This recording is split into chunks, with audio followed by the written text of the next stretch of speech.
Oh, my goodness, man. Another Friday night, another sleep-filled SmackDown, man. Oh, my goodness.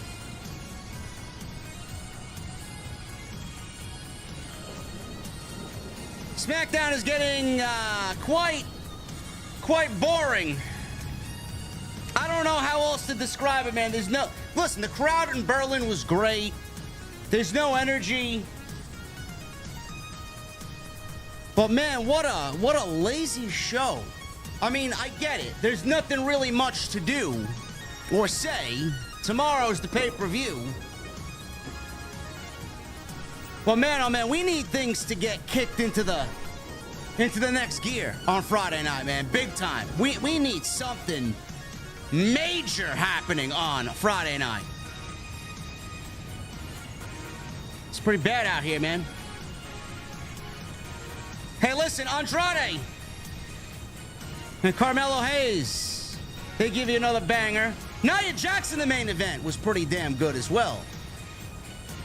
But tonight we're going to talk about a mixed bag of things, man. We got some AEW news to go over. Changing the whole format of the show tonight, man. We're going to talk about some wrestling news tonight. Fuck SmackDown. Who cares? So we'll talk some wrestling news. We'll hang out. We'll drink a little bit. We'll shoot the shit. And then I'll get you guys out of here in a timely fashion so I could go play Black Ops 6.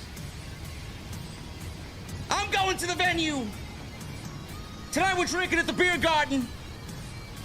And when I get there on this Friday night as summer dwindles down, this Labor Day weekend, I want to know, what the fuck are you guys drinking? I'll see you over there.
Why has Triple H been so successful? Why is Triple H running WWE better than Vince McMahon and Bruce Pritchard on Monday and Friday night? Long-term booking.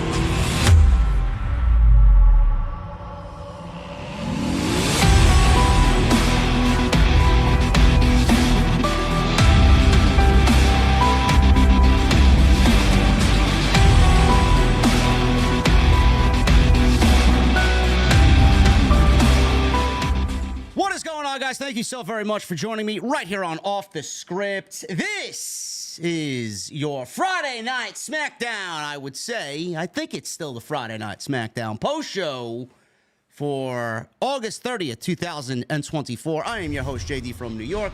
As always, coming to you live from the OTS Beer Garden. Thank you guys so very much for joining me on your Friday nights, wherever you may be. SmackDown tonight, man. Very lame duck show. Halfway through SmackDown tonight, man, I said to myself, do I cancel the review? Do I cancel the stream? It's the last day of the month. I don't really give a shit. We got Bash in Berlin tomorrow. on the 31st. It's legitimately the last day of August. It's Labor Day weekend. Nobody gives a fuck. Nobody cares. Nobody's watching pro wrestling.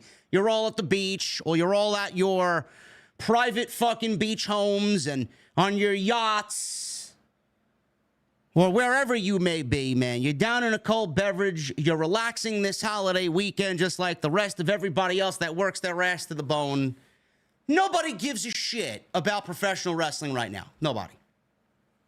I don't even give a shit about professional wrestling. I don't know whether I'm burnt out or I'm just like, oh, I don't know, man. There's just a lot of it. There's a lot to consume. Some of it's good. Most of it's not. It's just very tough, man, you know. The late summer months are very tough as far as, being a creator. There's not really a lot to sink your teeth into. And I'm not really concerned because things are going to get turned up into the next level, no doubt about it, as we go on through September and into October. And then we get into Survivor Series. Things will be fine. But right now, man, nobody gives a fuck. And WWE, AEW, they just kind of put on shows and they just kind of lazily drift by and they do what they got to do because they have 2 hours of television to fulfill. And that's all really it is. It's not really anything terribly exciting. And SmackDown on a normal week doesn't really have much to kind of sink your teeth into. On a show like this where they're in another country and there really isn't much to do at all, and we're all just waiting for the pay-per-view, the go-home shows are usually just matches thrown on TV for the sake of getting matches on TV, and there's nothing really to sink your teeth into, man. There's nothing to digest. There's nothing to dissect. There's nothing to talk about. It's going to go in this direction, or it's going to go in this direction, or that direction. Why? It's tough to sit here and ask those questions about what we saw on television when they didn't really give us much of anything on television. They didn't. We got an LA Knight Open Challenge. Yeah! LA Knight, United States champion. That was answered by Ludwig Kaiser. The German-born Ludwig Kaiser, who got his Berlin weekend moment in a losing effort because LA Knight's not losing the championship to Ludwig Kaiser. Andrade and Carmelo Hayes had match number 4 of their unofficial best-of series. That was another great match, but I feel like they're holding back. But now we're tied 2-2. Andrade and Carmelo are all tied up. And the feud is not over by a long shot. Where they go, how they take it to the next stage, I don't know. But I'm excited to see where it goes because they've absolutely killed it in the first 4 matches. Hopefully it results in a United States Championship title opportunity at the end of it, whoever wins it. Nia Jax was in the main event. Yes, I know, SmackDown. You know it's a bad show when Nia Jax is in the main event. Defending the Women's Championship against Mia Yim. And Nia Jax, man, I got to give Nia Jax credit, man. On a normal night, I don't really give a shit about a Nia Jax match, but when there's plunder and kendo sticks and tables and trash cans, Nia Jax is good with plunder. So I thought what they did was actually pretty decent in the main event. Nothing I really care about at all, but I got to give the ladies credit, man. They worked their ass off. Bayley returned. She stopped a cash-in from Tiffany Stratton. It wasn't really a cash-in. You know a cash-in's coming, but she pretended like she was cashing in and then helped Nia Jax by beating up Mia Yim because it was a street fight and there's no rules. There's no disqualification. So she's out there. I could see Bayley and Tiffany Stratton getting into it one-on-one. We got the announcement of Giovanni Vinci. He's making finally, his debut on SmackDown next week. That's a great thing to see. You guys are going to be pleasantly surprised when you see solo Giovanni Vinci, man. And then Cody Rhodes, everybody's favorite WWE champion, not. How many of you think Cody's boring? Hit 0 in the chat. Cody and Kevin Owens, they're really throwing it in your face that KO has got this attitude change all of a sudden that he's going to betray Cody Rhodes. There's not going to be any betrayal. There's not going to be any title change. Cody Rhodes will walk in. Cody Rhodes will walk out as the WWE champion. So, if I did the SmackDown review only, would be, we would be in and out of here and like, Dr. Evil Genius is in the chat. What's up, brother? Dr. Evil Genius put 10 zeros. I'm guessing he does not like Cody Rhodes as world champion. To be fair, Mr. Genius, he kind of called this in a one-on-one convo that I had with him a while back. He called exactly where Cody Rhodes would end up as you see him now. Boring. I think everybody doesn't like Cody Rhodes' direction right now, man. We need Randy Orton to really break out an RKO out of nowhere and turn heel soon. Cody will be fine. Listen, when Cody wrestles Randy Orton, man, you don't have to worry about Cody Rhodes being the WWE champ because Randy Orton's going to win the WWE championship, and then he'll drop it right back to Cody. So it's not going to be all doom and gloom here for the Cody haters. I get it. I know you want him gone, but I think that's coming. And we need Randy Orton and Cody very soon. But as of tonight, I don't fucking know, man. Solo Sikoa has already claimed that the winner of Rhodes and Owens, he wants the winner at Bad Blood. Oh, my God. I cannot stand to see another Cody Rhodes and Solo Sikoa match, man. Jesus fucking Christ. Anyway, what I'm going to do tonight, man, we are going to switch things up. I don't really care. It was either this or go live on Sunday, which I'm thinking about actually covering the NXT show on Sunday night, so I get something out for Sunday. But I think I'm going to give you guys a mixed bag of news tonight, whatever that may be. I got to change the thumbnail. We're going to talk some wrestling news tonight, man. Apparently, Dave Meltzer put something out, and everybody ran with it. And then Fightful put out basically a report that dumbed down Dave Meltzer's report. Dave Meltzer reported that WWE is upset with the large contracts Tony Khan is giving out to AEW talent. They believe that their big money deals are bad for the sport of pro wrestling. Wow, man. If they cared less about what Tony Khan is spending his money on and worried more about booking a proper Cody Rhodes title run, maybe SmackDown wouldn't be as fucking boring. We'll talk about that. Daniel Garcia is named in this report, too. I don't know if he got a big money offer. Nobody knows. Why is Daniel Garcia making big money? Tony wants to keep everybody away from going to WWE. That's the only reason there. We'll talk about that. We got some other news and notes as well. And we will have a great time here tonight on Off the Script. I'll hopefully get you guys in and out of here in a timely fashion so I could go play Black Ops 6. Don't want to be here any longer than I have to. Follow me on social media at JD from NY206, Twitter, Instagram, TikTok, and Cameo. Hit that subscribe button down below. Turn on the bell for all notifications. Tomorrow, I will be live around 4:30 Eastern Time for the Bash in Berlin live stream. The official post-show review right here on Off the Script. We'll have some new music tomorrow afternoon, man. We got another Trivium banger that I paid good money for the rights to. So make sure you guys go and join me tomorrow. Stream will be up tomorrow morning, so set your notifications and be here live with me for all of the Bash in Berlin coverage. Hit that thumbs up. Let's try for 1,000 likes tonight on Off the Script. And make sure you guys go check out all the other content on the channel. There is plenty of it. Anything you missed? Go check it out. It's all on the homepage. And please make sure you guys go and follow the second channel, man. JD from NY Shorts. We got some great content going up there all week with more to come this coming weekend, man. So thank you guys very much. We're already at 5,000 subscribers after 2 weeks on the new Shorts channel. So thank you guys very much for all the support over there. Glad you're liking it. It's a long time coming. And I'm going to keep with it as long as you guys keep supporting it. No doubt about it, man. Thank you guys very much.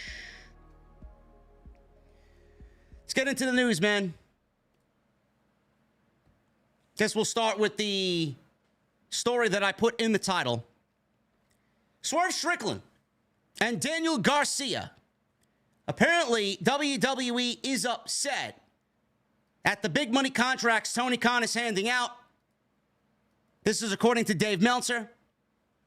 Dave Meltzer put it in the Observer that they are upset with the big contracts, and WWE believes that it's ruining the business and it's bad for the sport of pro wrestling. I don't know why WWE is upset or worried about AEW and how they spend their money. You know, believe it or not, the AEW brand itself has their own fucking problems to worry about. Why does WWE need to concern themselves with the way Tony Khan spends his money and what Tony Khan spends his money on? I don't get it. Why?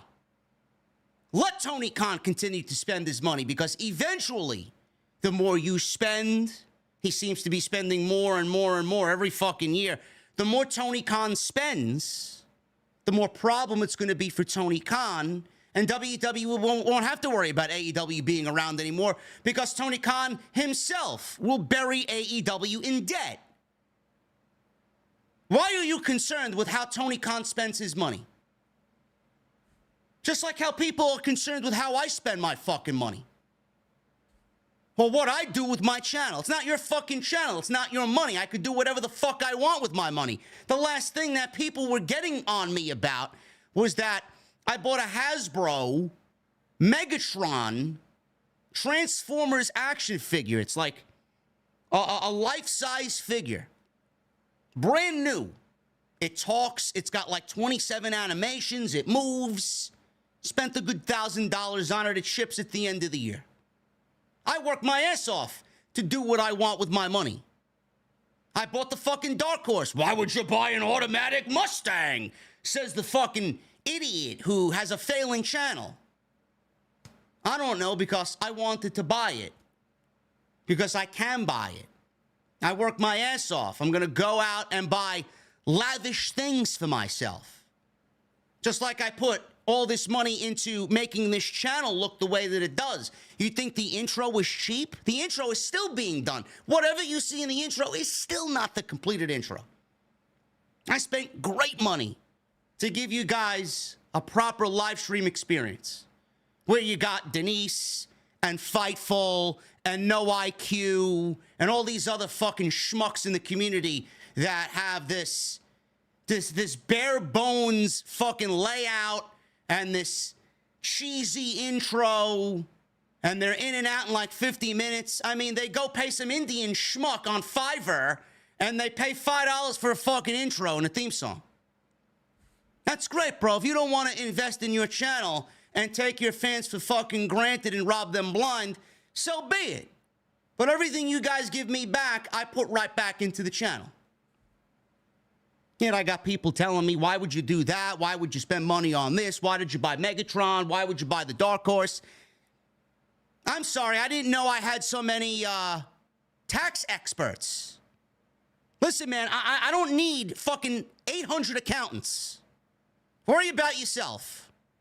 Let Tony Khan worry about what he's got to do. If you don't think Tony Khan knows the numbers that are going in and out of AEW, you're a fucking idiot.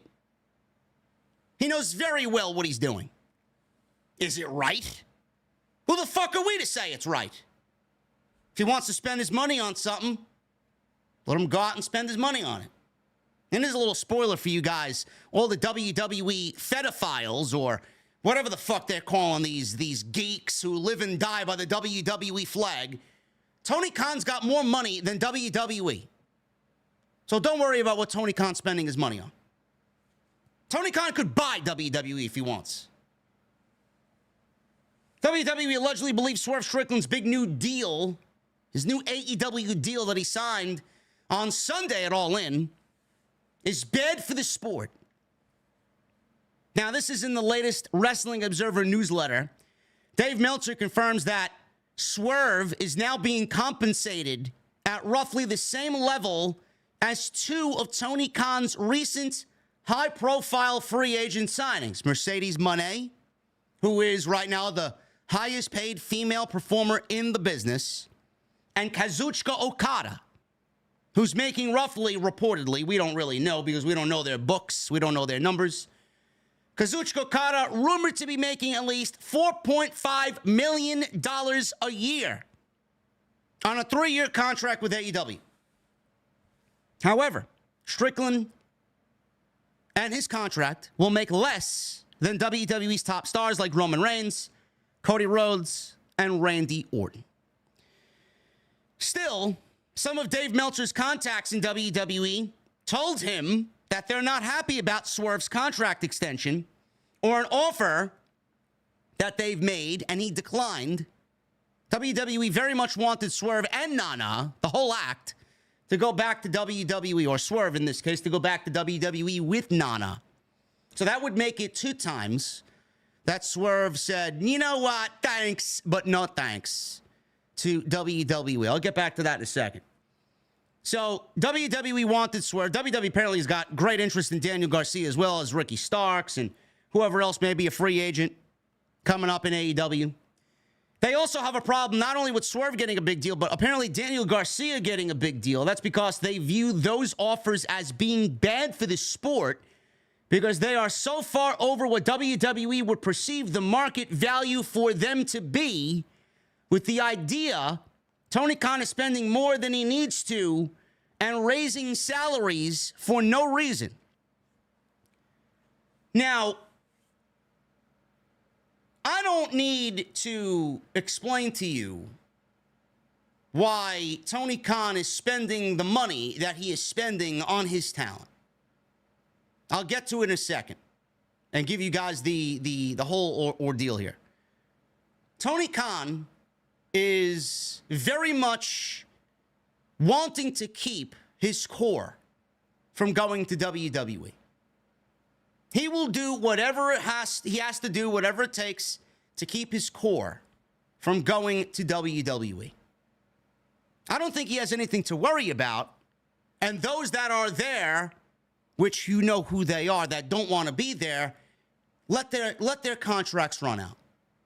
You don't need to keep those people there. Let them go. And that money that you're spending them that you'll eventually free up, this will look like nothing at the end of all of this news cycle. AEW is going to have a ton of free agents coming up. All those year 1s and year 2s, Tony Khan ain't using them, let them go. All those people that don't want to be there, let them go. That will free up enough payroll to where this story and Daniel Garcia and Kazuchika Okada and Mercedes Moné free up the payroll. If you don't want them there, let them go. If they don't want to be there, let them go. If you got no reason for them to be there creatively, let them go. There's no reason for Tony Khan to have a roster of 2,000 fucking people and only use 15% of it. At that point, he's just collecting toys. I've said this more than once. Tony Khan's basically collecting a fucking toy bin of professional wrestlers because he's a big mark. Now, Fightful put out a story, and they followed up with this story of Dave Meltzer's that was in The Observer. Again, please take it with a grain of salt. It is Dave Meltzer. I don't know why Dave Meltzer is being looked at as a legit source nowadays. I don't. He's been more wrong than right all year. You would think people would stop using him as a source. The more you use him as a source, it just keeps his credibility in the community out there for people to go and look at and pay for. It keeps the Observer in the public eye, and you're basically giving this news out for people to go and find this shit. He's got more things wrong this year than right. So why are we quoting Dave Meltzer as gospel? I don't get it. This is the same guy that went into a Fightful Select Discord server and got the overall value of AEW from somebody that came up with some fictional numbers and ran with it as news. Yet you think this guy's got sources within WWE that told him this specifically? I don't think so. If WWE is telling anything to Meltzer, they're feeding him a bunch of bullshit so that he runs with it, so that they make him look like an idiot. They ain't feeding him legit news. But people still run with it anyway. I don't really get it. Now, Fightful put this out earlier in the day. Fightful reached out to WWE in both an official and unofficial capacity and did not hear back from the company at that level in regards to Meltzer's report. Now, within AEW, the backstage news amongst several talents in WWE, with the executives, some pointing finger at one in particular name that they're working to verify. Fightful has yet to hear the sentiment echoed within WWE, but that doesn't mean it wasn't said. We spoke to one WWE talent and said, I myself haven't heard this news, but whether or not it was said, anyone thinking wrestlers will take less money is out of their minds when new TV deals are being announced, sellouts and record numbers are being recorded and being bragged about. In regards to Daniel Garcia and the nature of his contract, he is said to be in the neighborhood of top wrestlers, Swerve, including Okada and Mercedes. They can't speak about Daniel Garcia's contract at this time because nobody knows what his contract is. The last what we got as far as news in regards to Daniel Garcia's contract is that he has not signed a deal yet. And they brought him back to TV in hopes that he does sign a contract. Those contracts are also near what many longtime WWE veterans made on their last deal, Swerve's deal. Though AEW has significantly less dates that end up being applied. As far as talent, as one could imagine, it's been universally positive with support from those we've spoken to across every major company and within the independents. Many contracts have also changed in structure for both companies since AEW started, with higher guarantees being handed out in both 2019 and in 2024 when many deals came up. Now, the way that I look at this is, and like I said it from the beginning, I don't know why AEW is, or WWE rather, is concerning themselves with how much WWE, or how much AEW rather is spending. I don't know why WWE is concerned with how much AEW is spending on talent. The realistic part of this entire thing is that WWE, they don't pay their talent nearly as much as Tony Khan pays their talent, or his talent. But WWE can sign anybody they want to any amount of money and own anybody that they want. They just refuse to. And this is what's getting lost on a lot of people. Tony Khan is Tony Khan. He's not owned by shareholders. He doesn't have shareholders to reply to. He doesn't have a stock market to answer to. He doesn't have to keep those people happy.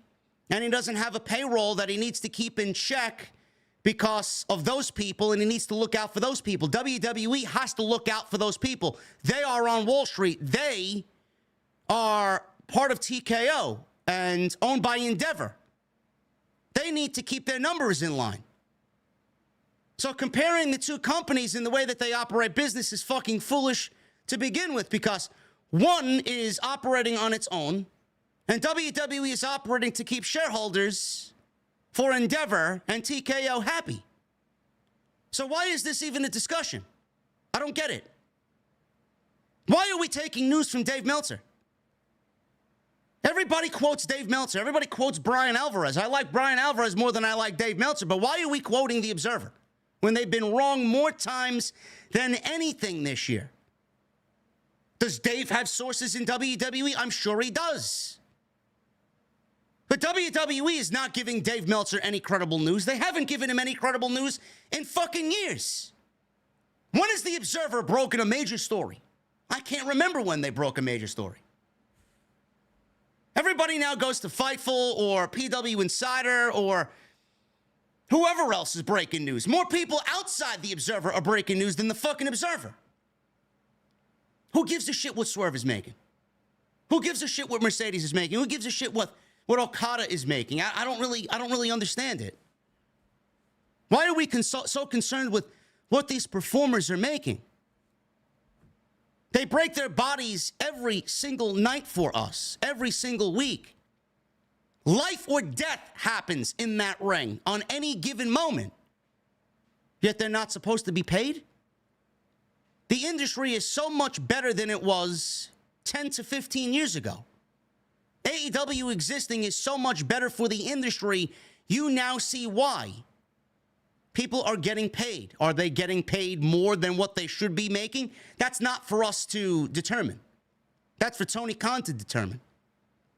I'm not going to sit here and say, oh, Swerve is making too much fucking money. How dare you? How dare anybody say Swerve is making too much fucking money? Whatever you go out there and do, you want to make the most money possible. It's the fakes that I got a problem with. I don't see Swerve being a fake. There are people within that company that will use Tony Khan for his paycheck and his paycheck only, and they don't give a fuck about AEW. They will make the money now and then leave and bounce and get a quick payday and then go back to WWE. Those are the people that you don't. Those are the people you want to get rid of. Who those people are, I mean, you can make a logical guesstimation as to who those people are. I'm sure there are plenty of those people within AEW. I'm sure there are plenty of those people that have signed with AEW. Those are the people you got to look out for.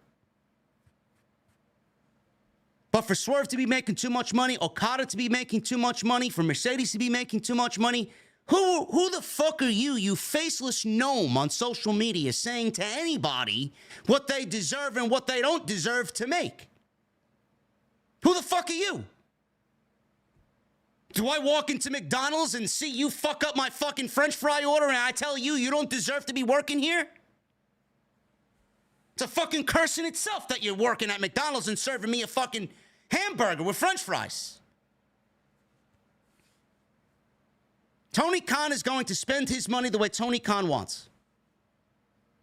Is Tony Khan spending a little bit too much? That's where the other discussion starts. You could sit there and say it's none of your business what Tony Khan spends, but, I mean, you want to bring the numbers into it. Their pay-per-views do great business. Their pay-per-views do anywhere between 120, 150,000 buys on pay-per-view at $50 a pop. It's a lot of money for them. Now they're doing 9 of them son of a bitches every year. So AEW has vastly increased their revenue on pay-per-view because when we started this thing, there were only 4 shows per year. Now AEW is up to 9. Who knows if they go to 12? Who knows what the Max deal is going to do? We don't know what the Max deal is going to bring AEW. Oh, I hope AEW dies. AEW is not going to get a TV deal. AEW is not going to get the money that everybody's saying they're going to get. AEW is going to get paid. They're going to get paid. No matter what you think or no matter what you want, AEW is going to get fucking paid. I predict $125 to $150 million per year over 4 or 5 years for AEW. Nobody knows if they're going to a streaming service like Max with the pay-per-views. We don't know. We don't know what the deal is going to look like. We have no fucking clue. They could remain on pay-per-view at $50 a pop and we'll have to fucking eat it up. They could go to Max, charge it for the subscription service, and still ask you to pay $50 for the pay-per-view. Again, we don't know. And AEW, they could put all the pay-per-views on Max, and you pay one flat fee of whatever, $11.99 to subscribe to Max, and then boom, we're like Peacock. But all that revenue that Tony Khan was getting from the pay-per-view buys, they will be paid because Tony Khan's not putting pay-per-view on Max for $11.99 after charging everybody $50 a pop and then not expect to be paid. If AEW is putting pay-per-views behind Max and a subscription service and you don't have to pay the $50 price tag, Tony's going to be paid. We don't know what their TV deal is.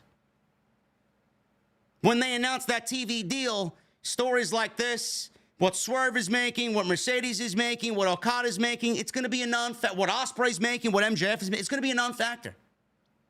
It's going to be a non-factor. We don't know if they'll be in the green. We don't know if they'll still be in the red. We don't know. First of all, it's none of our business. Tony's got bigger things to worry about.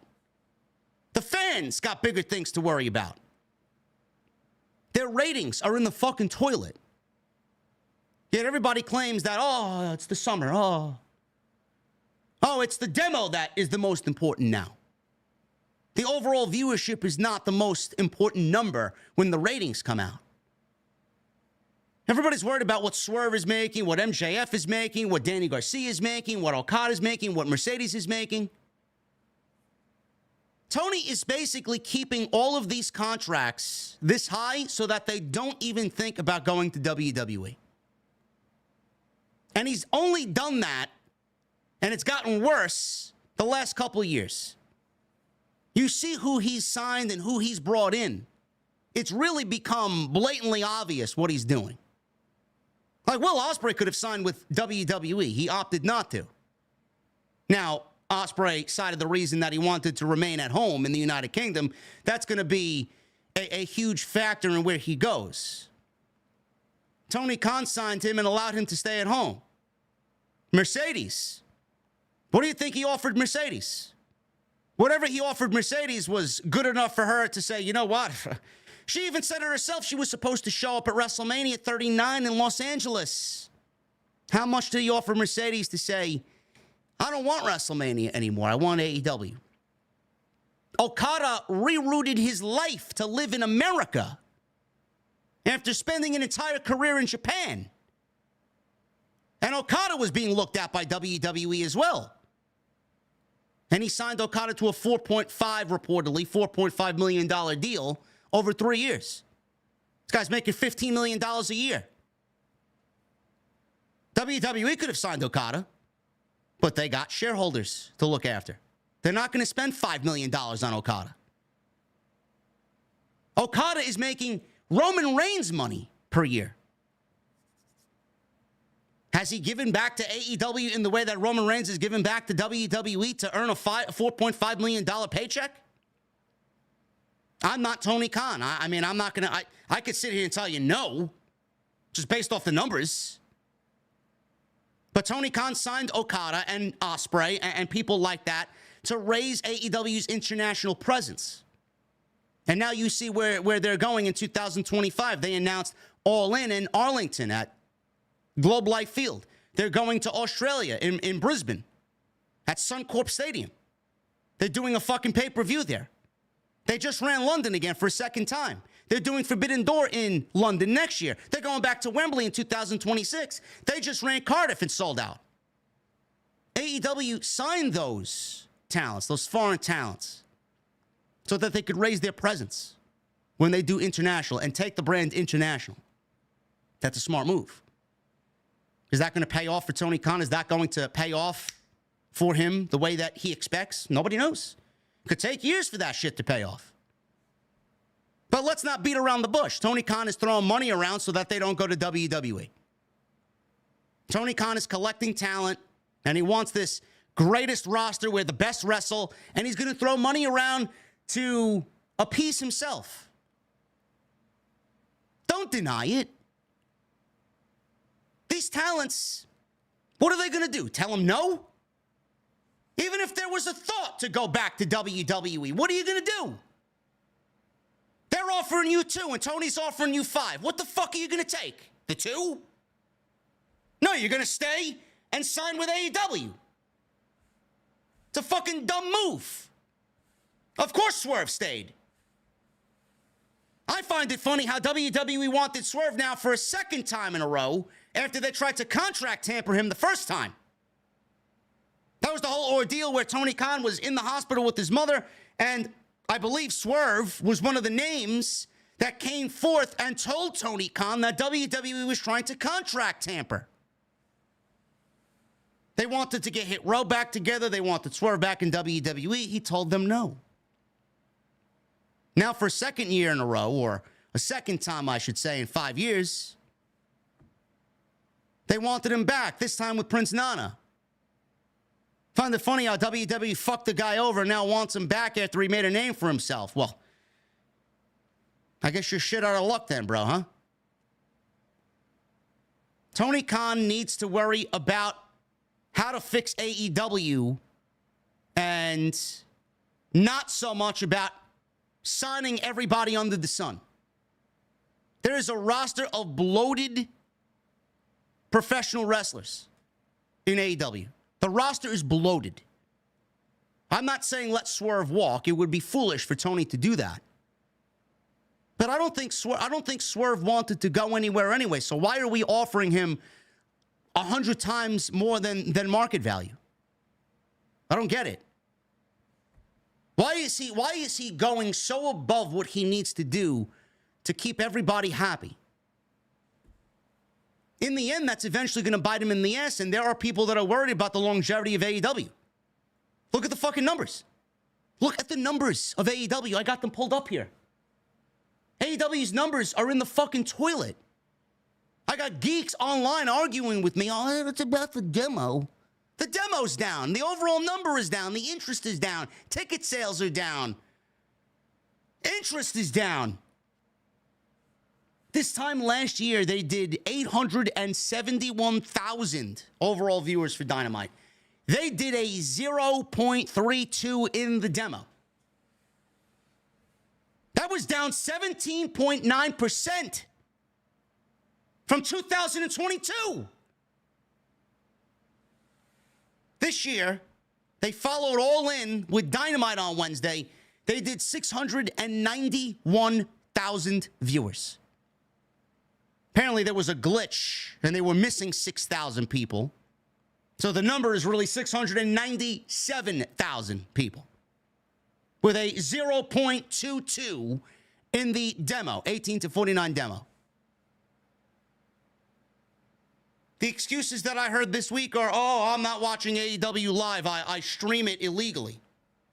I DVR it. It's the summer. There was something else on that I wanted to watch. No, motherfucker. It's all right to admit AEW is down and they're not producing the television that's generating the proper interest that they need. They're down from last year.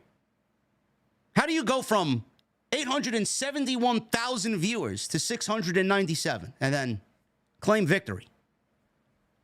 That's the new norm. Next August, 2025, they'll be down to 598,000. That'll be the new norm, and then nobody will raise a fucking flag. That's all right. Yeah, we're good to go, bro. That's a good number, man. We were number one in the demo. This is the same company that was drawing 900 minimum every week. Now you're barely beating NXT, which is their WWE developmental system. Where'd the 18 to 49 demo go? You did a 0.31 last year. Now they're down to a 0.22. Where did all those people go? I guess all the 18 to 49s that left don't deem AEW cool enough anymore. You know, all you AEW cultists, you're in some serious denial, man. You go to sleep every night and you claim that everything is all right. Meanwhile, Cody Rhodes leaving AEW and CM Punk leaving AEW did more of a fucking death blow to them than you will ever realize or care to admit. Swerve can go out there and have 5-star matches with Bryan Danielson. And Will Ospreay could go out there and wrestle his ass off. MJF could go out there and captivate a fucking story like nobody can. You already lost all those people. You lost the trust in those people. The three things I will say. You want the fucking death blow to AEW. The three things that are fucking killing AEW right now are as follows. Number one, Tony Khan. He's going to continue to throw money at people and bring in everybody he wants to, thinking that they're going to make a difference. They're not.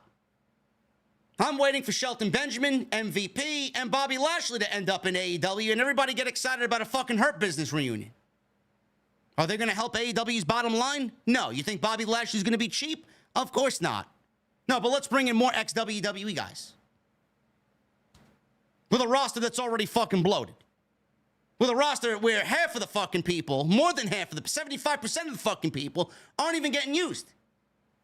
There's no house shows. There's no show on the road here. They got Dynamite, Collision, and Rampage. And that is it. And nobody's watching 2 of the 3. Because they fucking suck.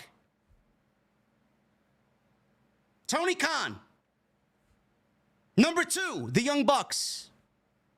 I genuinely believe the Young Bucks are killing AEW. Anything that they're a part of.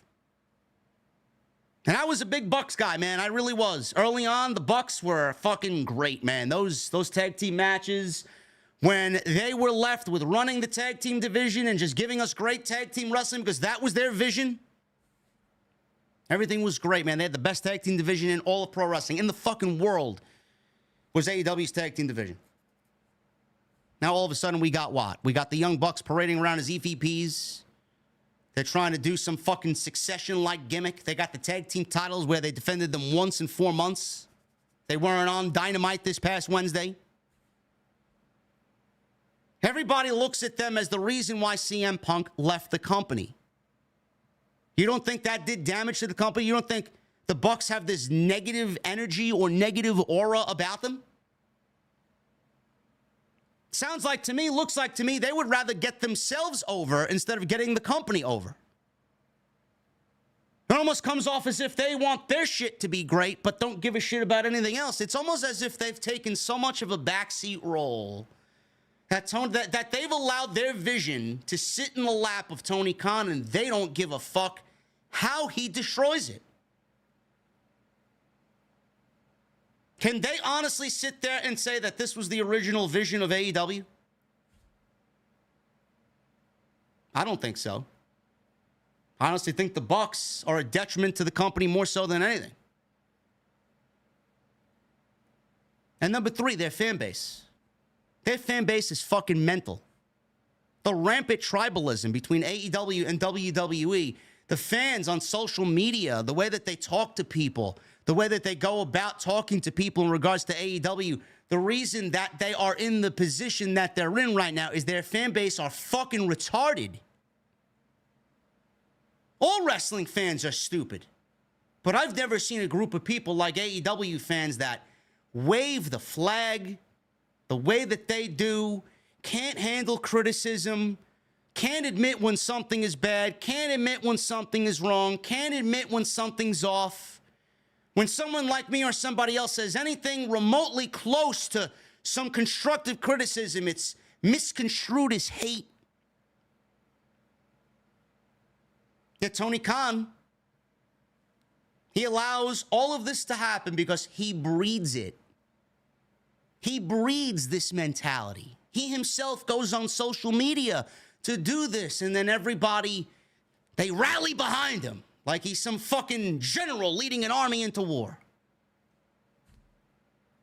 Then you got the roster, who is very blatant on social media with the things that they say. I mean, look at Dax. Look at what Dax said to me.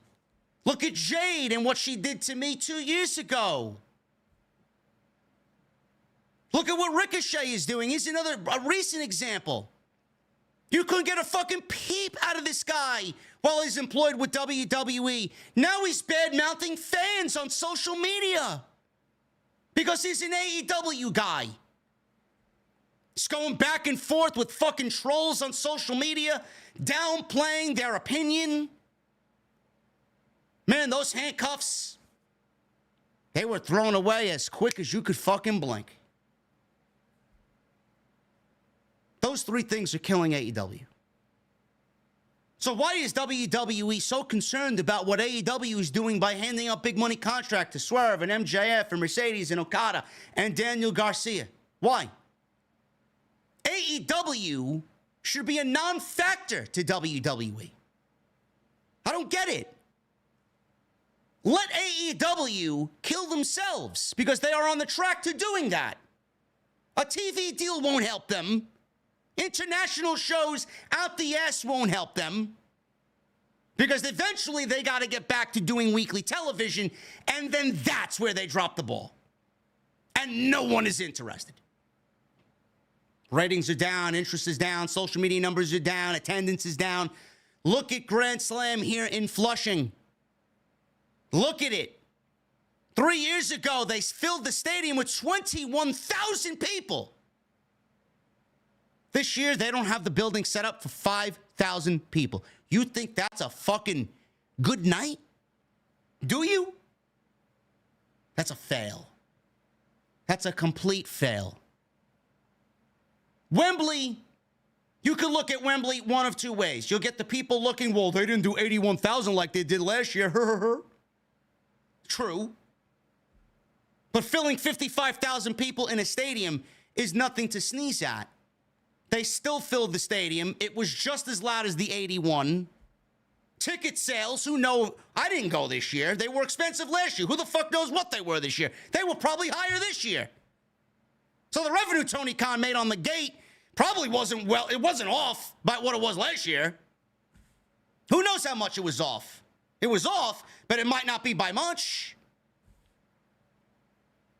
55,000 is nothing to sneeze at. Look at All Out. Last year they did, what, 10,000, 11,000 at the Now Arena?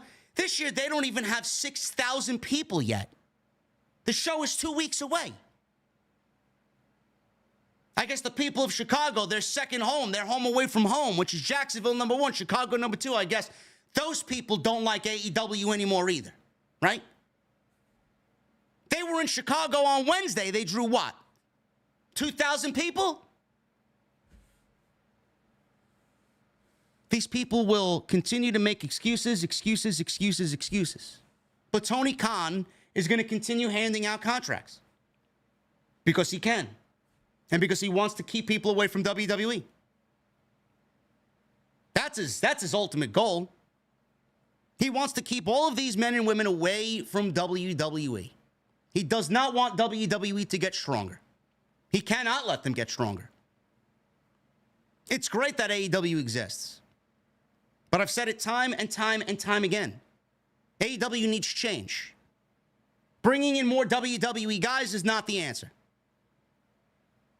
WWE is now in a position where they're producing good television most times. Nights like tonight, it's not good television. They are producing much better television than they were under Vince McMahon. You know, it was easy for Tony Khan to run against Vince McMahon. It was easy for Tony Khan to book a bad show and have it come off good when Vince was giving us fucking dog shit on a plate every week. It was easy to do that. He was the alternative to Vince. I've said this over and over and over again, and it seems to go over everybody's head. How could you be the alternative? How could you be the alternative when the alternative was working within WWE, waiting for the opportunity to take the company over and run it the way that it needed to? You do realize that black and gold was the alternative. You do realize that Triple H and what he is doing is showing you glimpses of the black and gold on the main roster. Because I said it then, I'm going to say it now. That's the way the company should have been run. This process should have started fucking 7 years ago. 8 years ago. Now we're just finally starting to get the ball rolling, and Triple H has been at the helm now for about a year and a half. He's only been doing this for a year and a half, and he's already made such a drastic change to the company. Vince is gone, and Tony is reeling. Tony doesn't know how to book AEW anymore. Tony's a booker. He's not a creative booker. He's not a creative writer. He's not. Does he have an idea here and there? Sure. But he's not going to be looked at to write a show or come up with ideas for a show. He doesn't know what the fuck he's doing. That's why AEW is so fucking hit and miss, up and down every fucking week. How could you truly be the alternative when you once were the alternative with Vince? How could you be the alternative now running against Triple H? How? Everybody that thinks that AEW is the same company now because they got all these big names and we're the best wrestle. It's not the same company. It's not. You can't hide that by bringing in this one and that one and then throwing out big money contracts all over the place. People will see right through that. Tony is throwing his weight around because he can, and he wants to keep these people from going to WWE. But eventually this will come back and bite him in the ass. At some point, the more he spends, at some point, he's going to have to make a difficult decision, and he's going to have to cut roster. Budget cuts will have to be made because at that point, he will see, well, I'm not as profitable as I thought I was. How do we get me to be profitable? Signing everybody under the sun is not going to do that. They need change. I don't know what that change is. I discussed this on Wednesday.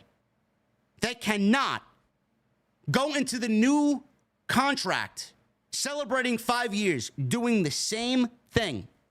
They can't do the same thing as they were doing in year 4 or in year 3 or in year 2. They can't. They need something new.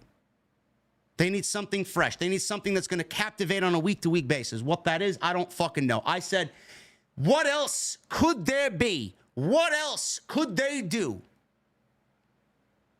You know, the Vince McMahon documentary is coming out on September 25th. 6 episodes chronicling Vince McMahon, the rise and fall of Vince McMahon on Netflix. The McMahon name is going to be in the news for the next 6 weeks starting September 25th. All the more reason bringing Shane McMahon into AEW is a good thing. People will be all over the McMahon name, and to correlate that with him showing up on AEW Dynamite in some way, shape, or form, I think it's going to happen. In fact, I hope it happens. I do. I'm not saying let's bring in all these WWE guys. You know, AEW does more to be WWE than we admit. I mean, look at all the ex-WWE guys that they hired. You know, the other argument was, oh, they make stars. Who? What stars have they made? They're stars in your own bubble. Are they names that transcend the business? You know, people coming at me saying Lee Moriarty's a star. Mariah May is a star. She's not a star. She's a great wrestler. She's got a great foundation underneath her in AEW. I won't call her a star. People are calling Danny Garcia a star. Danny Garcia's not a fucking star. A star to who? 500,000 people? AEW does not make stars. They don't. The only star that they have there are the ones that they signed from WWE. Adam Copeland is a star. That's a star. Sting is a star.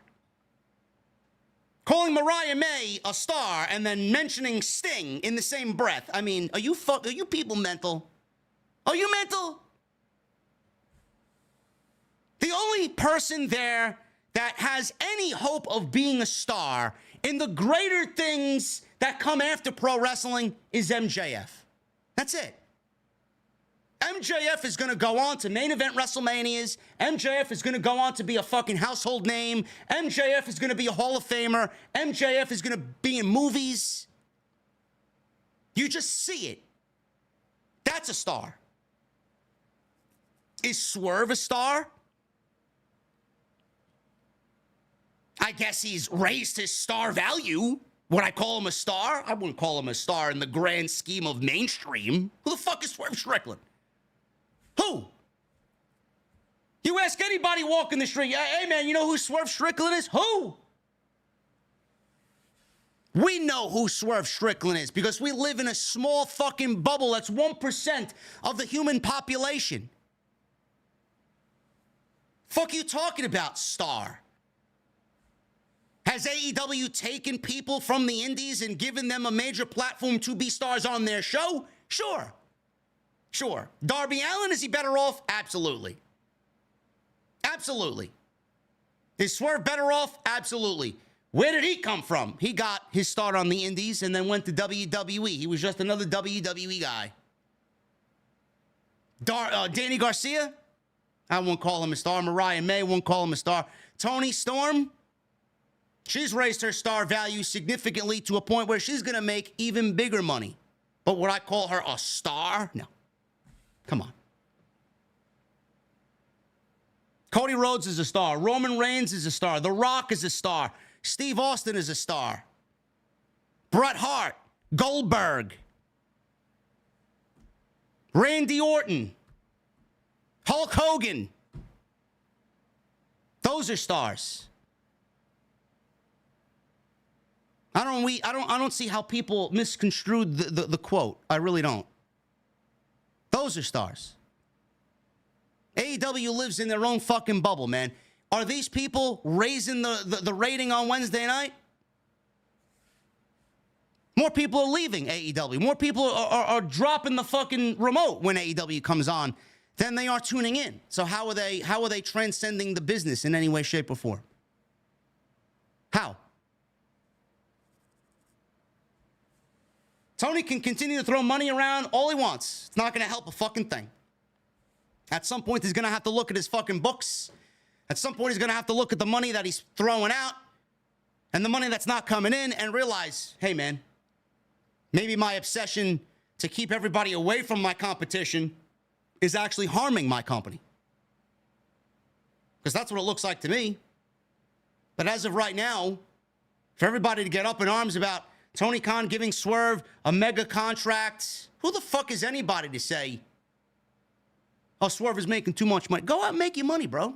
Go out and make your money. Live the life that you want to live. It's the fucking people that use Tony Khan for his money and don't help AEW get better. But at the end of the day, that's going to come down to Tony Khan anyway. He's got to fix AEW. He can do whatever he's got to do to put these people on television and give us banger matches every week. It's not going to help. It's not going to help at all. Tony's going to have to fix AEW, or he's got to come up with an idea to fix AEW. Spending money is not going to fix AEW. That's what Vince did. Hey, let me throw money at it. If I throw enough money at it, it'll go away. If I throw enough money at it, I'll fix it. That's the Vince McMahon method. He did that every single time. Every time there was a problem, let me throw money at it. Tony also doesn't have shareholders to answer to. So he could be a little bit more liberated with his finances. WWE can own anybody they want. They just choose not to. They're given a market cap because their shareholders need to be happy. If WWE wasn't a publicly traded company, you better believe that they would be throwing money at a Swerve or a Okada. Why wouldn't they? WWE's not in a position to do that anymore. They were at one point, but they're not. But that doesn't make Tony Khan right either by throwing his money around because, like I said, at the end of the day, he's going to have to eventually look at his finances and say, maybe I'm spending a little bit too much. Maybe I need to cut back.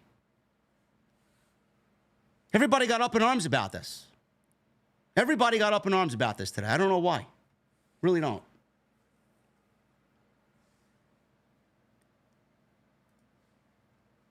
Moving on. I mentioned the Vince documentary. The Vince documentary series gets a Netflix premiere date. I can't wait for this to come out, man. I actually may review this on the show, to be quite honest with you. I'll be watching this on September 25th. According to Netflix, the documentary is culled from over 200 hours of interviews with McMahon himself prior to his resignation, his family members, business associates, and some of the most iconic names in wrestling history, as well as the journalist who covered McMahon's allegations, filmmaker, who's the filmmaker here? Chris Smith, who was a part of Tiger King. He is the executive producer, and he directed it. Bill Simmons. McMahon resigned abruptly from WWE shortly after former WWE staffer Janelle Grant filed a detailed and shocking sexual assault lawsuit on January 25th, 2024 against McMahon. Neither Janelle nor her representatives were interviewed for this project, so you will not hear from Janelle Grant.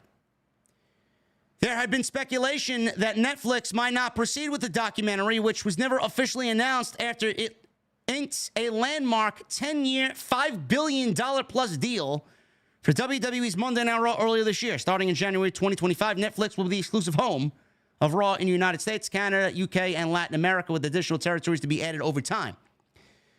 Now, Simmons and Zara Duffy, who also serves as executive producer here, Mr. McMahon is produced by Library Films in association with Ringer Films. The goal behind Mr. McMahon was to pull back the curtain and reveal the true Vince McMahon, obscured beneath the persona he presented to the world. Over the 4 years of production, the story evolved in truly shocking ways, culminating in some extremely harrowing allegations. The final product is a revealing documentary that we believe offers a rich and nuanced portrait of the man and the complex legacy he left behind. So I'm just glad that it's coming out. I didn't think it was coming out. But like I said, the McMahon name is going to be in the news. So, again, if Tony wants to capitalize on that by bringing Shane O'Mac to AEW, I mean, that's going to be a smart move. It's good. It's a good business move. Just letting everybody know that. That's where I stand on that. I'm looking forward to this. Any dirt on McMahon, anything that uncovers how fucking dastardly and disgusting the man was and exposes him in this light, I'm all for it. Was Vince McMahon the reason why we're all here? Yes. Is Vince McMahon the greatest pioneer that professional wrestling has ever seen? Yes. Was he at one point a fucking genius? Yes. He was. Is he a good businessman? Oh, absolutely. He's a great businessman. At one point, when I was maybe 15 years younger, and you asked me, who would I want to sit down and pick their brain about business? There are two people that came to mind. One, Vince McMahon. Two, Gene Simmons. Because I know what type of businessmen they are. And I knew how important both of their brands were to themselves. I knew how important Vince McMahon, was to WWE and vice versa. And I knew what KISS meant to Gene Simmons, man. Very protective over their IPs, very protective over their careers. Always wanted to pick the brains business-wise about how they would handle business.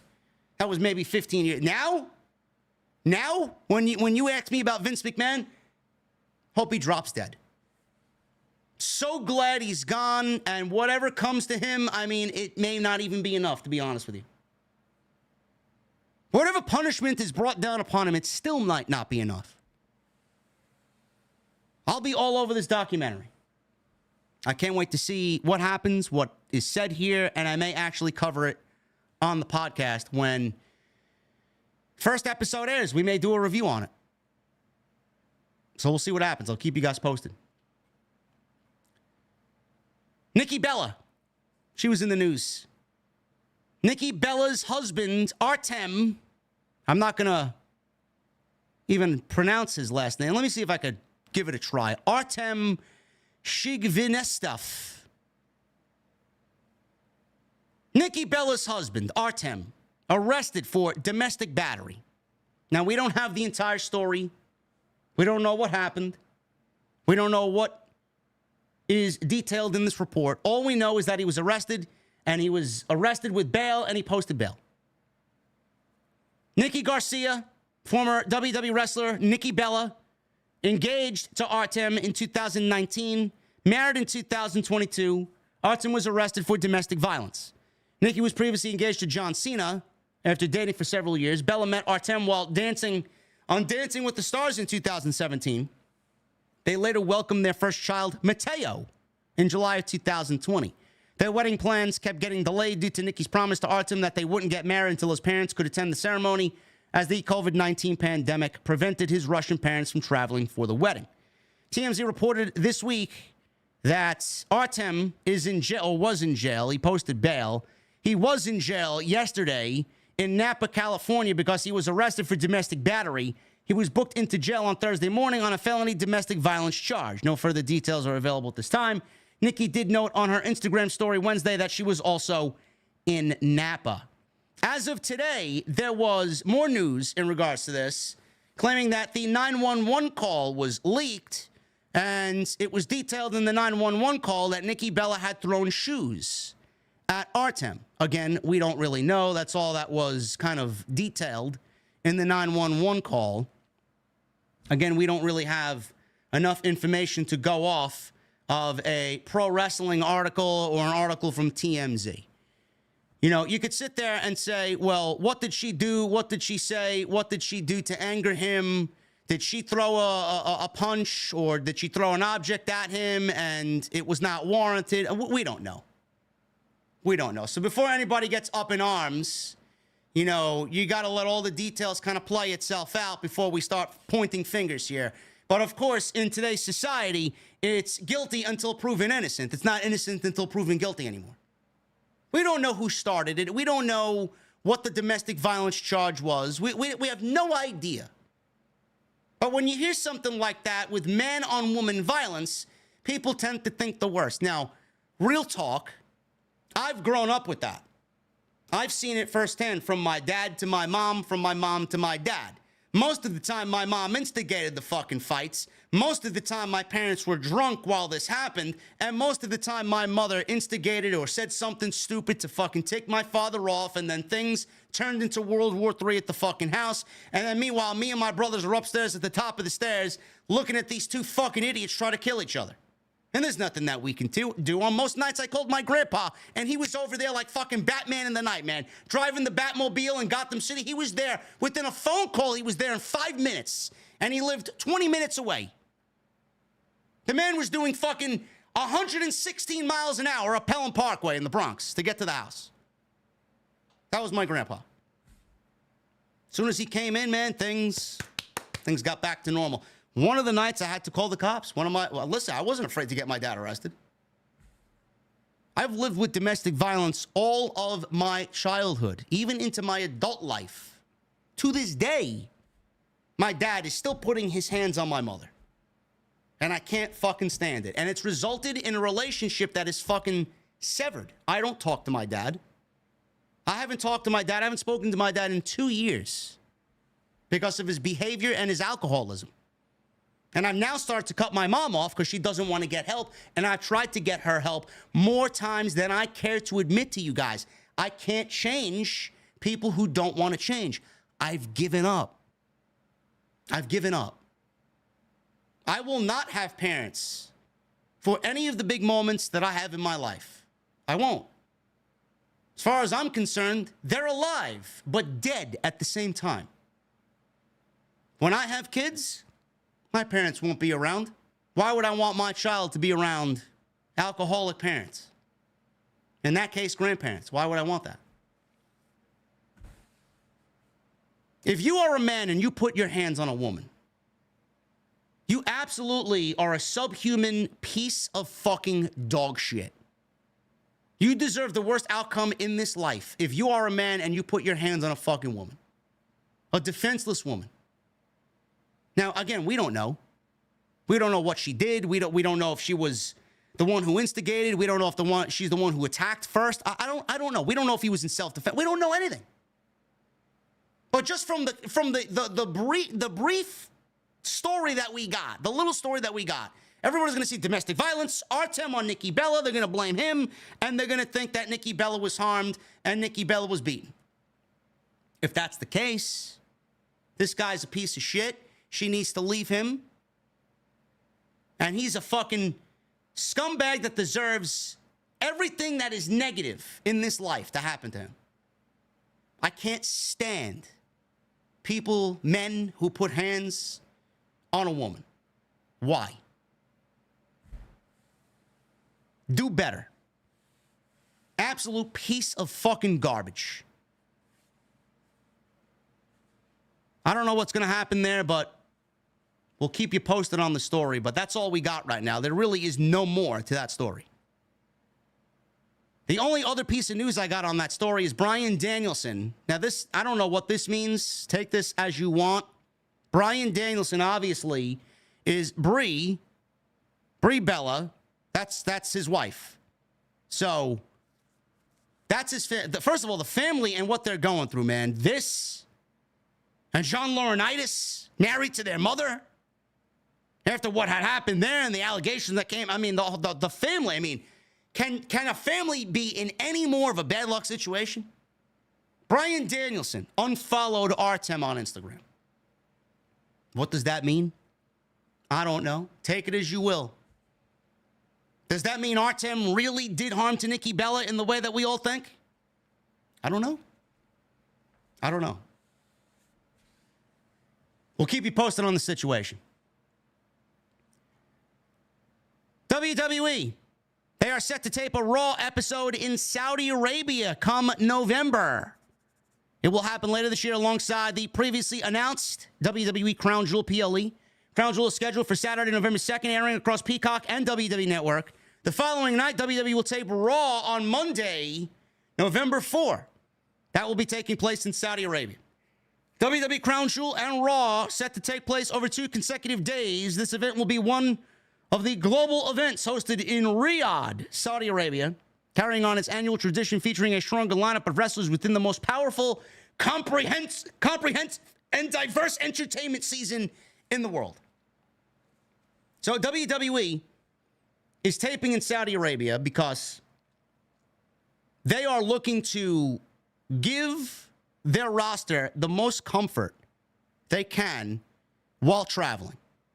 And what I mean by that is normally when WWE holds a Saudi Arabia show on Saturday, they immediately get on the flight. They got to fly back to the States and fly to whatever city Monday Night Raw is being held in. I can't even imagine, nor do I want to imagine how those people feel. Production, management, the roster, the performers. Can you imagine from Saudi Arabia, wrestling, flight into another city, wherever Raw's taking place, to wrestle again and produce a 3-hour show? So this year they're changing that. Instead of doing WWE typical Saudi Arabia back to the States, they're doing Saudi Arabia, and they're staying in Saudi Arabia, and then they don't have to worry. The Raw team doesn't have to worry about getting back to wherever they got to be. They could go fly home, rest for a few days, and then fly back to wherever they need to for the following week. So Triple H, if there's one thing that I hear a lot about, one thing I read a lot about, is that Triple H is making his roster comfortable. CM Punk joked around saying that there's even an option on the WWE app with the employees where they all kind of congregate. There's a fucking option to put in request days off. That was never a thing. Randy Orton said that he loves this administration because this administration puts a heavy focus on us spending time with our families during the holidays. Everybody's so happy that holidays the roster gets to spend time with their families and be around their families for the holidays, whatever the holiday is. Triple H is trying his best to take care of and treat his roster and keep them happy and healthy and safe and not tired. So that's a good thing. I don't know what Raw is going to look like or feel like coming from Saudi Arabia. Hopefully the fucking energy for a Raw in Saudi Arabia is there, because normally I say when it's a tape show, you know it's a tape show.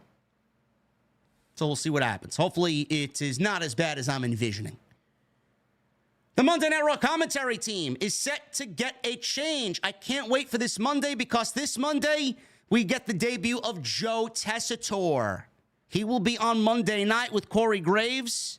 Michael Cole is with Wade Barrett on Friday Night SmackDown.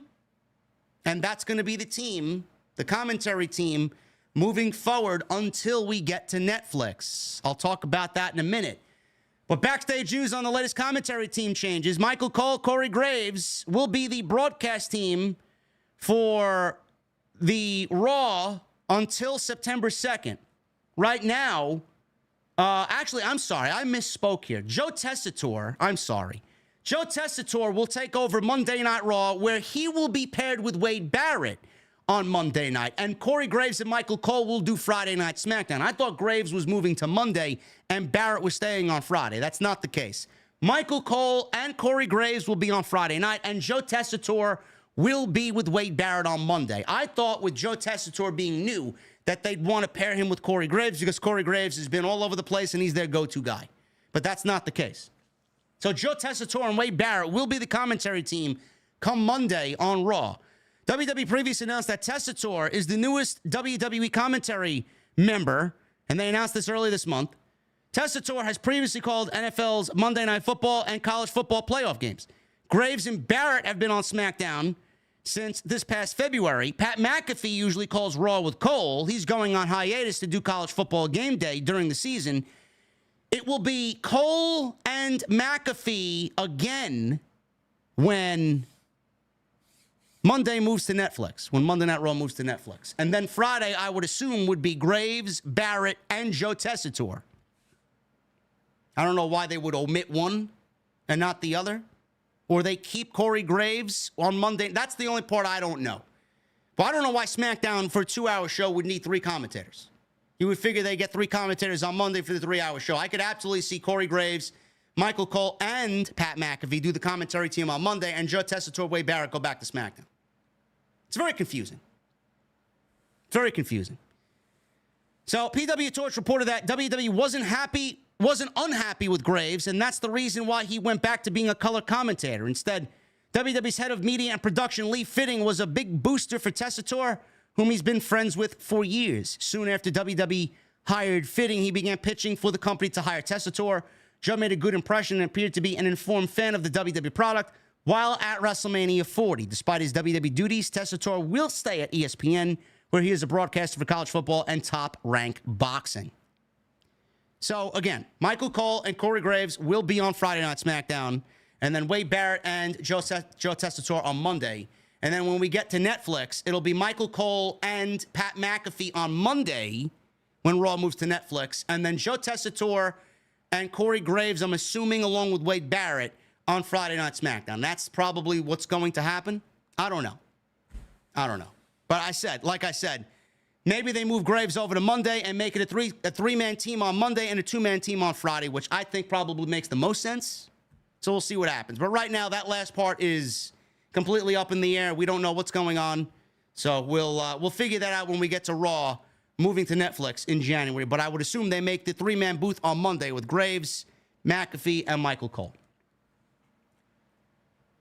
And finally, guys, we got this last piece of news, which I found to be quite interesting. That's why I put it here. Mick Foley.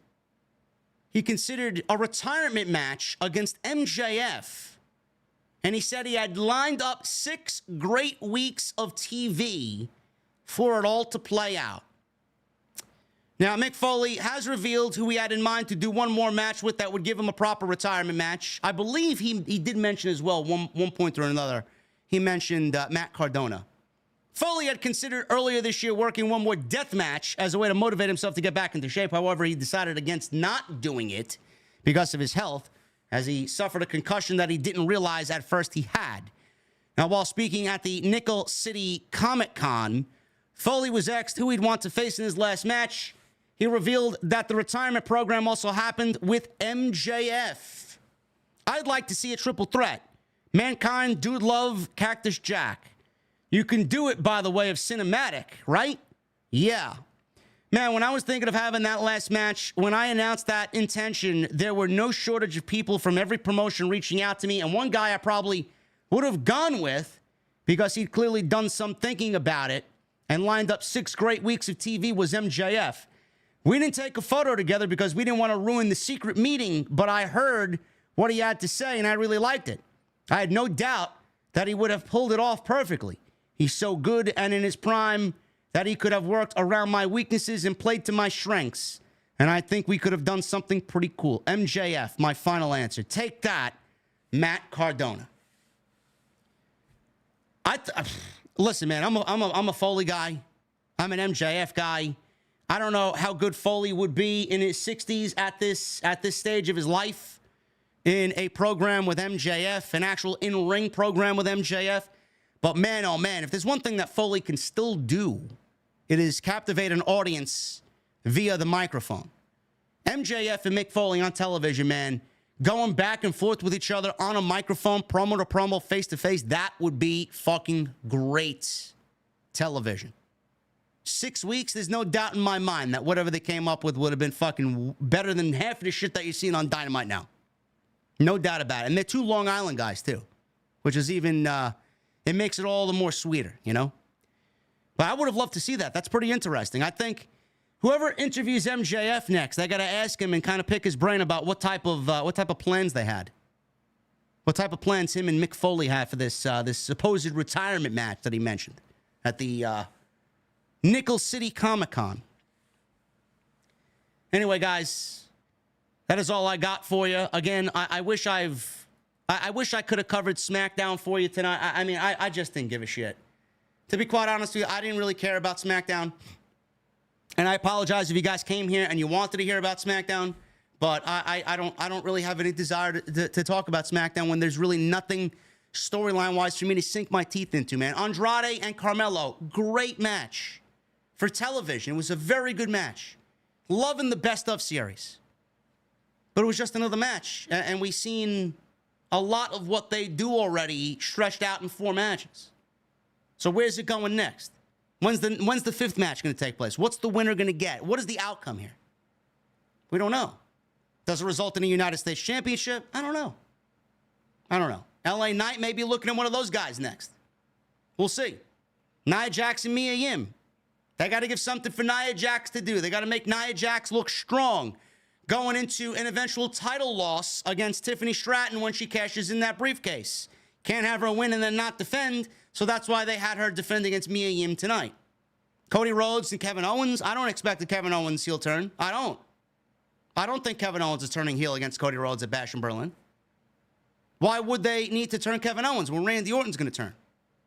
That's the turn that we're all looking for, not Kevin Owens. And then we got Baron Corbin and Apollo Crews against Legado del Fantasma. Kaiser answered LA Knight's open challenge for the United States. I mean, there's no story there. Kaiser's a Raw guy. Well, I mean, there's no story there. It's okay. Kaiser got a nice reaction in his hometown, right? But all in all, there wasn't really much to talk about. I like television that's going to push me to think. SmackDown's not pushing me to think. I want television that's going to get me excited. There's no excitement. There's just no excitement. So I switched it up, and I gave you guys a little bit of news. Instead of doing this shit and stretching this out for the weekend, this was hot news tonight or today. Instead of doing it on Sunday, we'll figure out what we're going to do tomorrow. We'll be live for Bash in Berlin. Sunday, I may cover No Mercy. Maybe, depending on how I feel. I'm not really all that excited about the build and excited about the card, but I'm genuinely curious to see what Joe Hendry does with the NXT Championship against Ethan Page in the main event.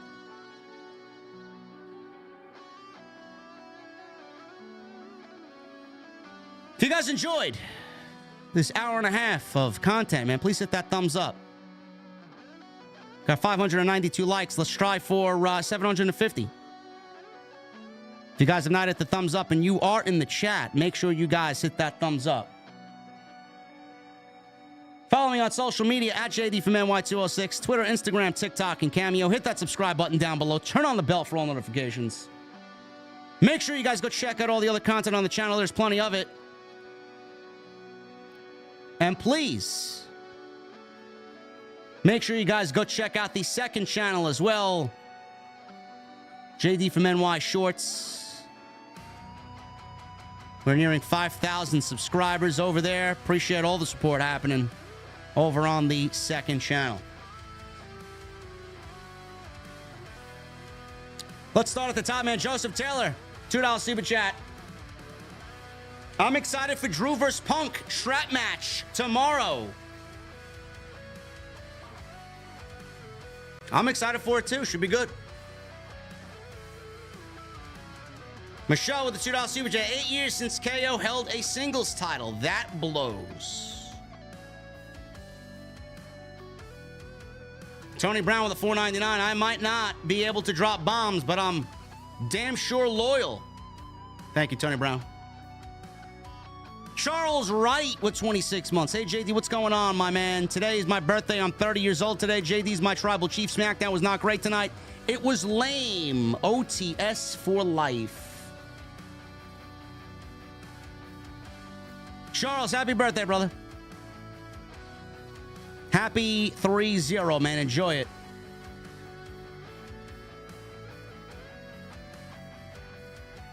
Pause. NVI with a $5 super chat. If you had to only pick one finisher out of these three and the other two gone from history, which one? Super kick, RKO, or Stone Cold Stunner? Out of those three, what are we picking on? What is the basis for picking? Are we picking our favorite out of the three, or are we picking the most devastating out of the three? If we're going to go more devastating, I'm going RKO. If we're going most popular and what has the best moments, just based on that, I'm taking the Stone Cold Stunner and I'm getting rid of the other two. Phil with a $9.99. Hey, JD, I wanted to let you know how much I appreciate this community. 2 days ago, I was dealing with the loss of my grandpa who hasn't been with us for 14 years.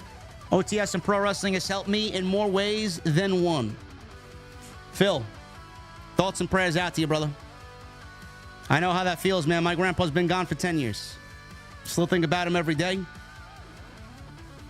And sometimes it's tough, man. You know, it's tough, but it gets a little bit easier. It never goes away. He's never going to be gone.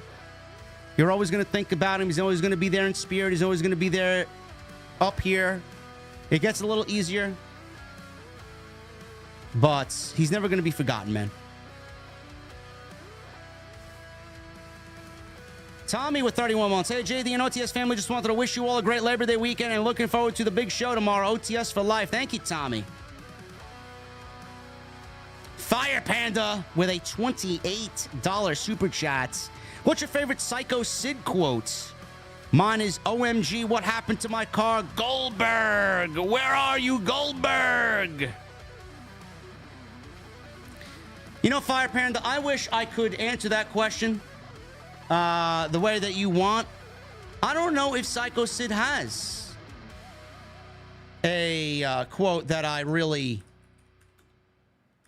kind of hung on to all these years. Let me look it up. Psycho Sid best quotes. I don't know.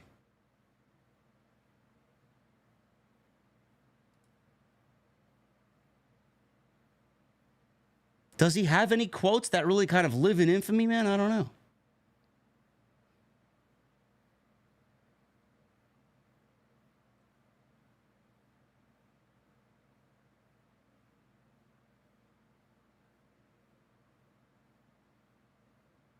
Here's one. This one sticks out to me right here. I don't know where he said this, but apparently Sid Vicious said, American audiences are just the same as any other audiences except a bit more boring. Boom. There you go. Right there. Thank you, Fire Panda. Always appreciate you being here.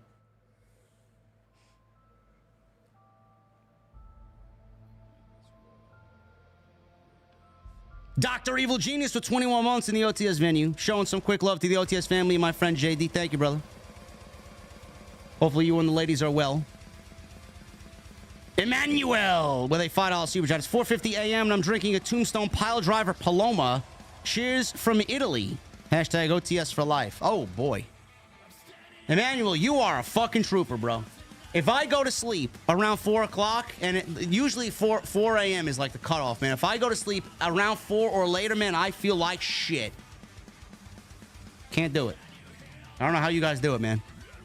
Either that or I'm old. Phil with a $19.99. I know this is your full-time gig, and I'm just starting to get off on my YouTube journey.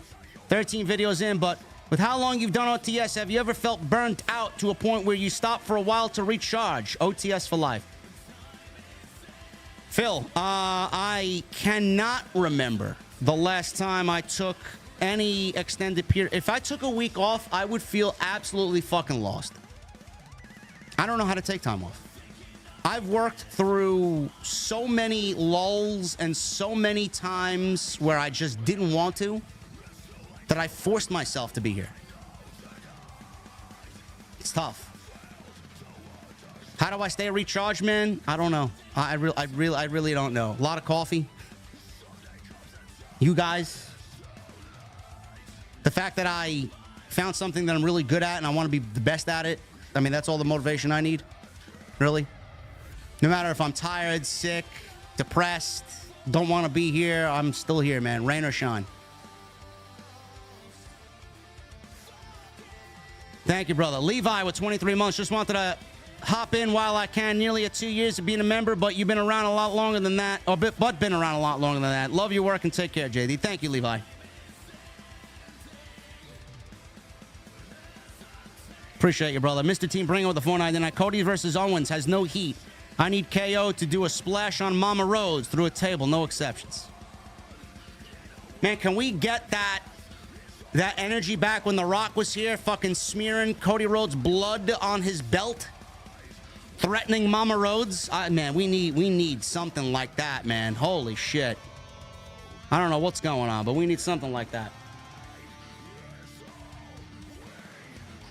My guy Daryl's in the chat. I am the master and ruler of the world was Psycho Sid Vicious's trademark tagline.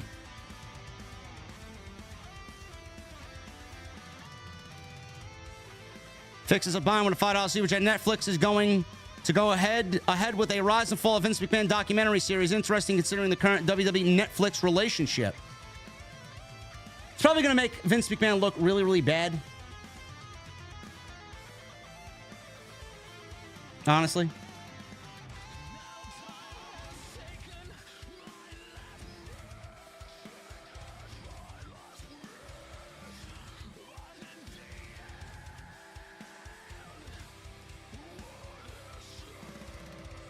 Studa Beats with a $20 super chat. Cody will be the face of the company at the end of the day. Deal with it, geeks. JD, I hope they keep this same energy when we get a fire heel turn.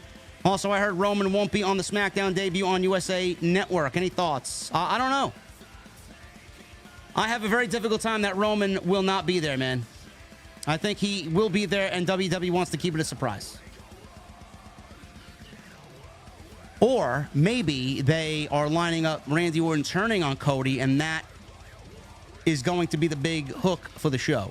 And Roman being on that show, doing anything bloodline related, is going to take away from that. I don't know.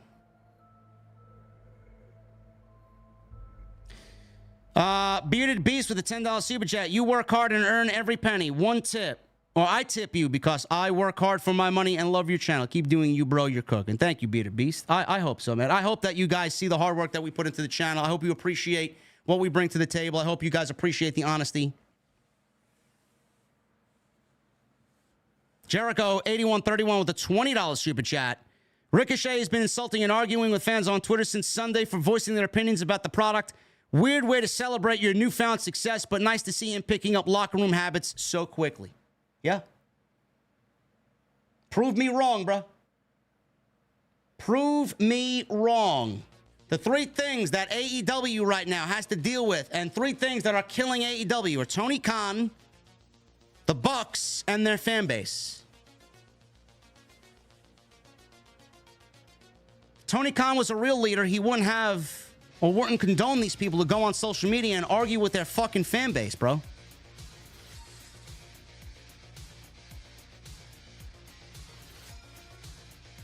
The little people that you have, you're turning off because of the fucking backstage antics and the leadership.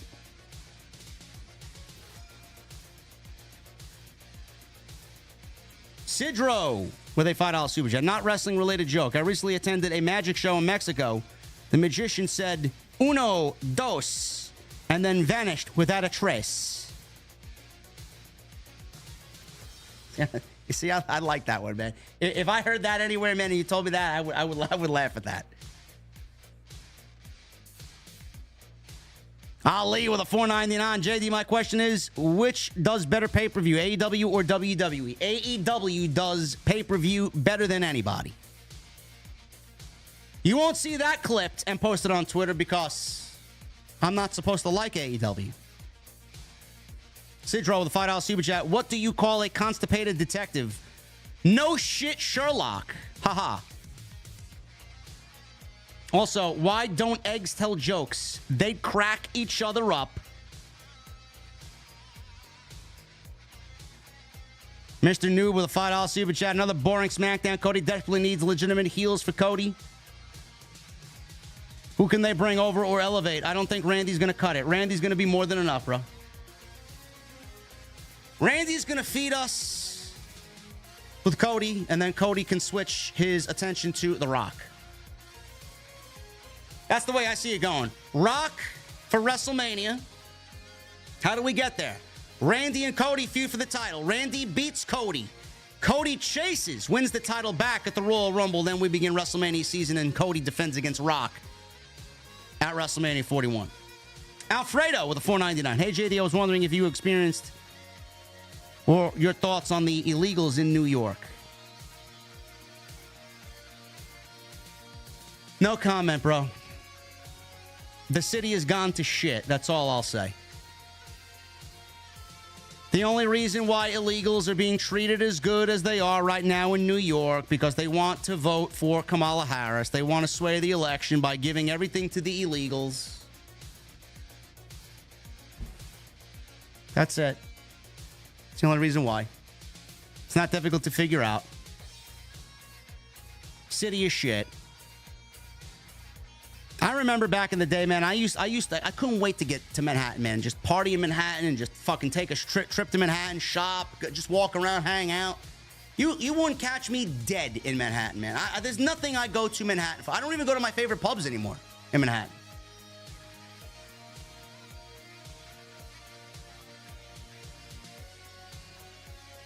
Sidro, the $5 Super Jet, back in Brawl Out when CM Punk hurt his heel and then did what he did in the scrum. I guess you could say that was when the heel turn happened. Ha ha ha. Yeah. AF Chris 77 unsubscribe. Get the fuck out then, bro. Fuck out of here.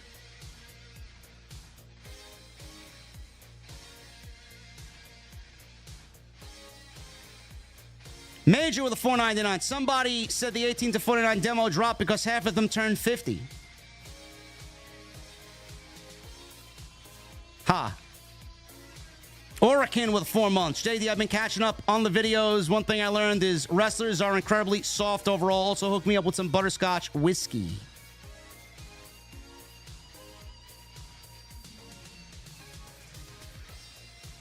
I never had any butterscotch whiskey, man. The only whiskey I got downstairs are really, really great bourbons and a peanut butter whiskey.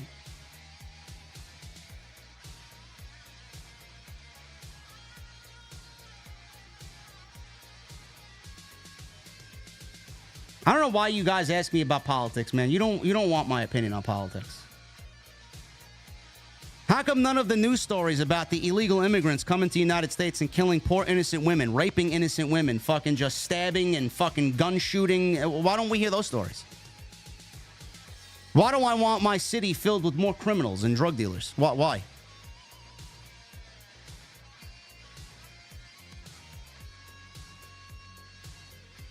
Why do we allow them in the country with no ID and no identification, no nothing about who they are? Why are they allowed in the country, but then we need IDs and all this other shit to vote? But they're allowed in the country. I watched a video on YouTube. I don't know who it was. He tried to make a point. He had this illegal friend of his. Like he was here in the country and he used him as a test subject. He tried to enter the Democratic National Convention. Told him that he needed to fill out paperwork. Told him that he needed to fill out. Everybody needed to fill out paperwork to get into the Democratic National Convention. I mean, you need ID, paperwork signed, all this rigmarole. You got to go through a fucking 12-step program to get into the Democratic National Convention. But this guy is able to stay in the country for nothing. No ID, nothing. Don't even know who he is. Okay. America's fucked up, man. It's fucked up. Our way of life, the way things are, man, are all fucked up. There's no order. There's no common sense to anything.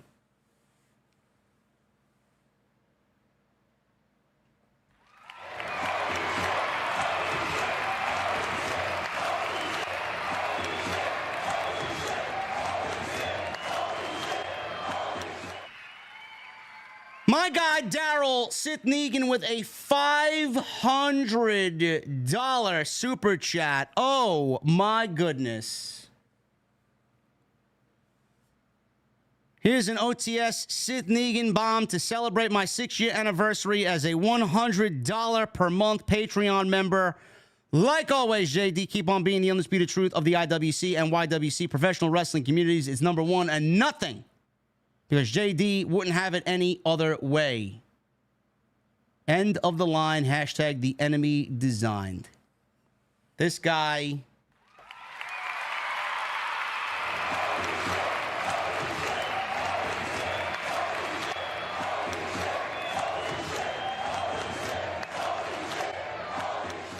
Daryl, brother, thank you so very much, man. Love when Daryl shows up. Because you know it's a fucking party when Daryl is in the OTS venue, man. Thank you so very much, brother. We all appreciate you being here. I appreciate you being here. Thank you, man.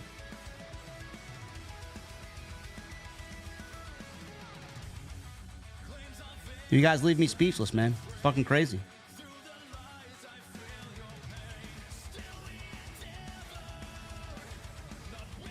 Oregon with 4 months. JD, I've been catching up on the videos. One thing I learned is wrestlers are incredibly soft overall. Thank you, brother. Yes, I did read that. Sidro with the $2 super chat. Enzo versus Dax. Enzo promo. Spelling soft. Wood.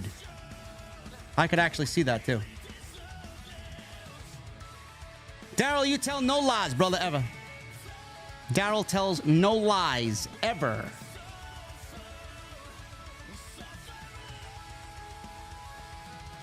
Brendan Watson with a $4.99. Hope you have a great Labor Day weekend, JD. I'm in Indianapolis right now for the NHRA drag races this weekend. Enjoy yourself, bro.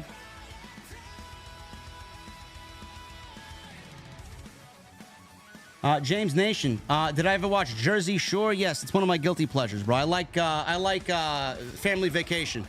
I just find Vinny and Paulie D entertaining. I do. I love watching their antics. Whenever there's a new season, man, I just watch it in binge watch it on I got Verizon Fios, so I could go back and watch.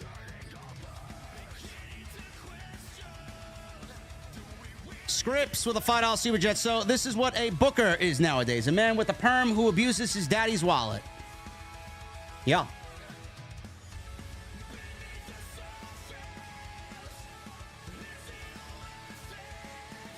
Genius, it is a guilty pleasure, bro.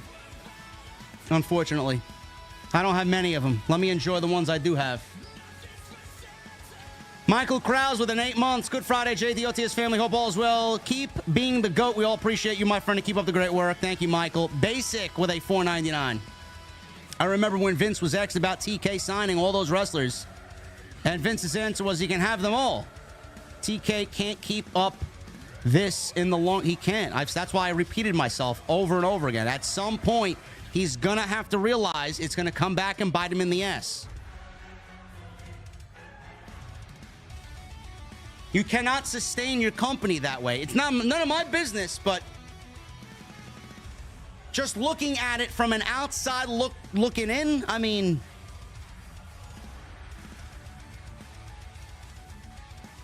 that's a lot of fucking money, dude.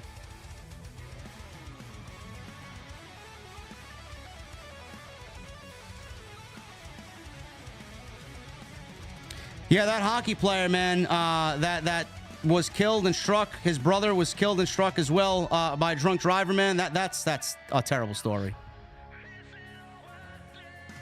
That's an awful fucking story, man. I don't understand why people continue to drive drunk, man. It is so infuriating because I come from a family of alcoholism. My parents have been behind the wheel of a car drunk because they're fucking stupid.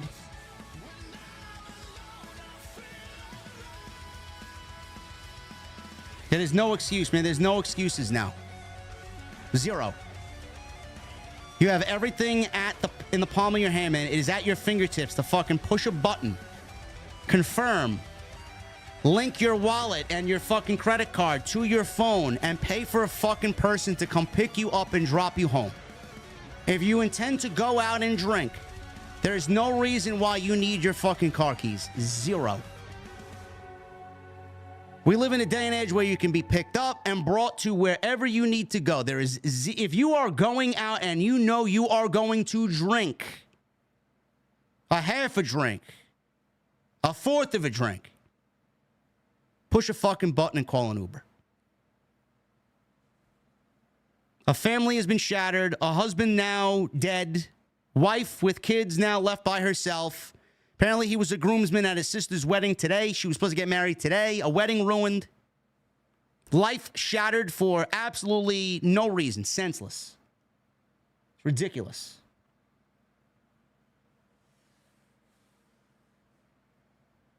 Gold Standard with a $5 super chat. Dynamite uses an overrun to try and get a good rating, but it's not working. TK needs to hire a real booker. Dude, the Dynamite overrun is the lowest rated segment of the entire show. Every single time. Just like the third hour of Raw is the worst hour in the 3-hour program. The third hour kills Monday Night Raw's overall rating, and the overrun kills Dynamite's overall rating.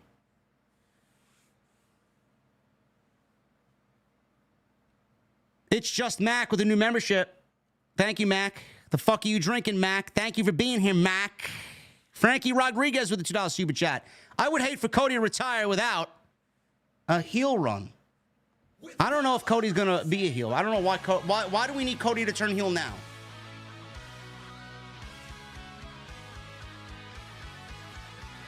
Juan Castle with a 199. Why are we believing Meltzer? He's a fucking liar. Thumbs down. Basic with a 199. Foley sneezes and gets concussed. Yes, he does. Lauren Marie Hutton with a $2 super chat. I don't like pre-recorded shows. Neither do I. Major with a 199. WWE needs to call Mike Tenay. No. No. Lauren with a $2 super. WWE teasing to turn Owens heel. Orton, not yet. Owens is not going heel. I would be shocked if Owens goes heel. Chris Elliott, 1989, $1 super chat. Rest in peace, Johnny and Matthew. Gorge Rowe. Lewis with a $20 super chat. Thank you, Lewis. Just came back from vacation, was in Europe for a week. Put you on, and you're on fire like always. It's for life. Thank you, Lewis. Appreciate you, brother. Glad you got back safe, man. Israel with a 33 months. Hey, JD, I lost my mom earlier today. Just keep me and my mom in your prayers. Everyone in the OTS family. Israel, I am terribly sorry to hear that, brother. Thoughts and prayers with you, man. That is something I don't know how heavy that is, but you're in our thoughts, man. Be easy, please.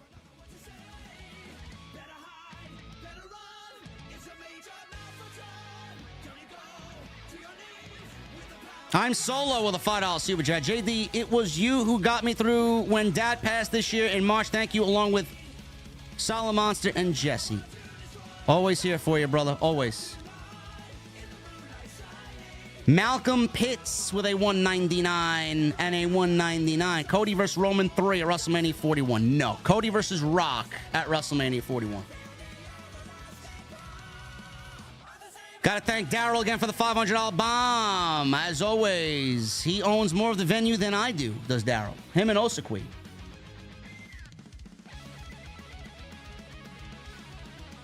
Yeah, shout out to Captain Paul, too.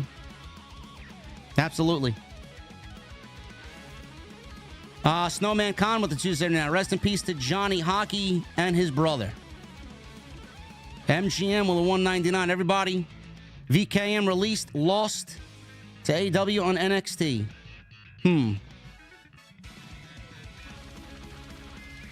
Basic with 199. I'm calling it. KO is getting an RKO. I could see it. Sidro with a $5 super chat.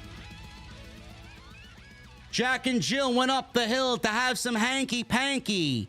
Silly Jill forgot her pill, and now there's a little Frankie. Oh! Much love, JD. Hashtag bash tomorrow. Jack and Jill went up the hill, both with $1.25. Jill came down with $2.50. Oh! I love me some dice.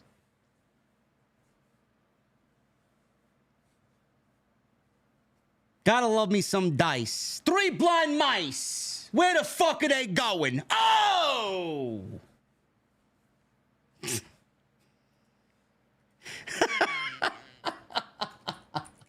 Oh, man. Gotta love dice, man.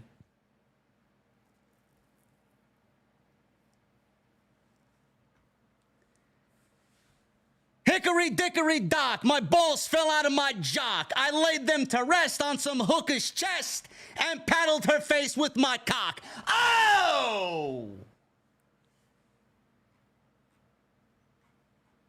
Gotta love it. If there's one guy that you should not listen to in front of children. It is Andrew Dice Clay. Little boy blue. He needed the money. Oh! Old Mother Hubbard went to the cupboard to get her old dog a bone. She bent over. Rover took over. She got a bone of her own. Oh!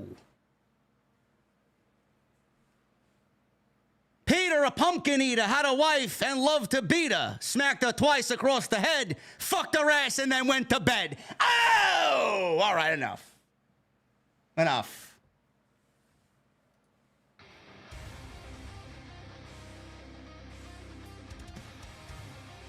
Enough.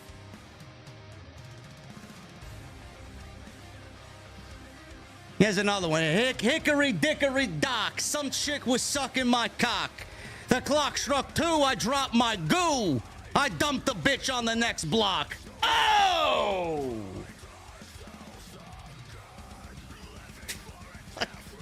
Oh my fucking God, man. Ah, nobody's better than Dice, man. Nobody's better than Dice. MGM, our long, predictable reigns good for business? I think so. The more equity you built in someone getting beat, the story's greater, man. As long as there's a right story behind it. Long-term cooking with a $4.99. JD, this style of a show is so much better than the move-by-move rundowns. This was a prime example of why you're the best in the business. Thank you, brother. I did not want to do a rundown of the moves, man. I really didn't. I didn't really care about tonight's SmackDown, so I had to change it up. I'm glad you guys enjoy whatever I did here tonight, man. Adam Casper for the $5 super chat. JD, nice win for your Braves in Philadelphia earlier. Yeah, but they're still not in playoff contention. I mean, they're in contention for a playoff spot, but they don't own a playoff spot. Which at this point, I don't really want to see them make the playoffs, because why? Yet they're the kind of team that if they do make the playoffs, they'll probably play great. But if you're already down and out and the season has ended up being as fucking terrible as it has been, just regroup, get everybody back, and try again next year, man. I don't care. Snowman Khan with the 270 and how to laugh, witness the true New York accent. Oh! Yeah.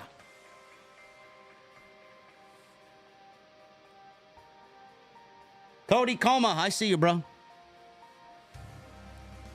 Thank you guys for a great show tonight, man. We had nearly 2,000 people in here, man. I had more people watching me for this random news video, this random news stream than I did for SmackDown, bro. So, clearly we did the right thing. Clearly we made the right move. So, glad you guys enjoyed it. Hopefully you guys enjoyed it. Did you guys enjoy it? Let me know. I'm about to get out of here, man. I'm going to jump on some Black Ops 6. Not bad. The Omni movement is a little bit of an adjustment. I'm not a fucking sweat. So me sliding around and diving backwards and fucking to the left and to the right and to the fucking up in the air. It's like, come on, bro. I don't play that way, man. I don't play that way. Follow me on social media at JD206, Twitter, Instagram, TikTok, and Cameo. Hit that subscribe button down below and turn on that bell for notifications. Make sure you guys go check out all the other content. Hit that thumbs up. Even if you didn't like the show, man, hit the thumbs up for the Dice Clay nursery rhymes. Anyway, guys, tomorrow I'll see you right back here for Bash in Berlin. Live stream, post show right here on OTS. 4:30 p.m. Eastern, man. We do what we do better than anybody. Bash in Berlin tomorrow afternoon right here on OTS. I'll see you guys later.